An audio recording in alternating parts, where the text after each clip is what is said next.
ప్రతి శాసనసభ నియోజకవర్గంలో 1,00,000 ఎకరాలకి తగ్గకుండా అదనంగా ఆయకట్టిస్తా ఉన్నారు. 10 ఏళ్ళు అయిన తర్వాత కూడా ఏం చేయలేదు కదా, 10 ఏళ్ళకు కూడా ఏం చేయలేదు కదా.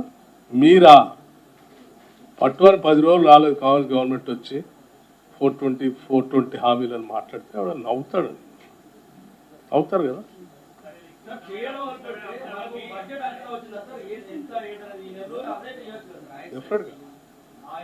ఇంకా అప్లికేషన్స్ ప్రజాపాలనకి వెళ్ళాము, ఇంకా అప్లికేషన్స్ వస్తూ ఉన్నాయి, వాటన్నిటిని తీసుకుంటాం.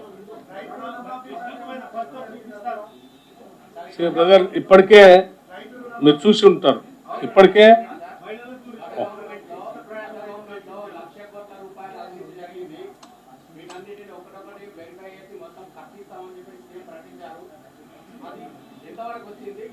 I come to you. First మీరు ఏమడిగారంటే ఏమన్నా 4 రోజుల్లో మంచి చూపిస్తారా అని అడిగారు, 100 రోజుల్లో. ఇప్పటికే దాదాపు 6.5 కోట్ల జీరో టికెట్స్ మహిళలు ఆర్టీసీ బస్సులో ప్రయాణం చేశారు.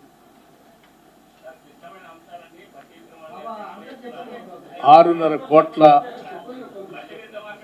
ఇది కానీ ప్లీజ్, 6.5 కోట్ల జీరో టికెట్లు అంటే ఎన్నిసార్లు ఈ రాష్ట్రంలో మహిళలు ఉచిత బస్సుని రైడ్ని ఉపయోగించుకొని తిరుగుతూ ఉన్నారు, దీన్ని బట్టి మీరు అర్థం చేసుకోండి. అట్లాగే ఆరోగ్యశ్రీ కార్డు సంబంధించి 10 లక్షల వరకు వైద్యం మీ అందరికీ తెలుసు, మనం అందరం చూసాం. నేను కూడా అసెంబ్లీలో చాలాసార్లు మాట్లాడాను.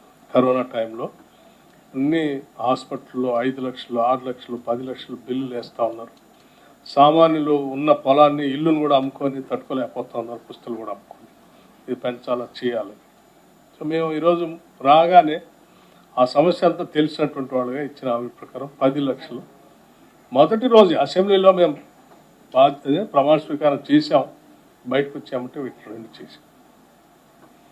ఇప్పుడు ఇంకా అప్లికేషన్స్ ఎమ్మటే ప్రజావాణి పెట్టాం, గ్రామాల్లో గ్రామ సభలు పెట్టాం, నేరుగా అక్కడ నుంచి అప్లికేషన్ తీసుకుంటున్నాం, చేస్తూ ఉన్నాం. వాటన్నిటిని చేసి తప్పనిసరిగా ఇంకా కొన్ని చేసుకుంటూ పోతూనే ఉంటాం, ఎక్కడ ఏది ఆపం. మీరు మీ రాష్ట్ర సమస్య, ఆర్థిక సమస్య అంతా తెలిసినటువంటి వ్యక్తులుగా నేను అభినందిస్తూ ఉన్నాను మిమ్మల్ని. అట్లాగే రాష్ట్ర ప్రజలు కూడా తెలిసేటట్టుగా చేశారు మీరు. సో ఇన్ని సమస్యలు ఉన్నప్పటికి కూడా ఆదాయ మార్గాలను ఏదో రకంగా చూసుకుంటూనే మేము ముందే చెప్పాం, సంపద సృష్టిస్తాం, సంపదను పంచుతాం. తప్పనిసరిగా కార్యక్రమాలు మేము బస్సు, ఆర్టీసీకి సంబంధించిన ఫ్రీ బస్ చేస్తున్నాం, డబ్బులు ఇస్తూనే ఉన్నాం, వాళ్ళకి నెలలా ఇస్తున్నాం. మీరు ఆర్టీసీ డిపార్ట్మెంట్ అడిగి కూడా, అట్లాగే ఆరోగ్యశ్రీకి కూడా ఇస్తున్నాం. ఇప్పుడు మీరు అడిగిన రైతు బంధుకు సంబంధించి కూడా ఆల్రెడీ మేము ప్రాసెస్ చేసి డబ్బులు ఇచ్చే కార్యక్రమం మొదలుపెట్టాం. రోజువారీ డబ్బులు రిలీజ్ చేస్తూనే ఉన్నాం.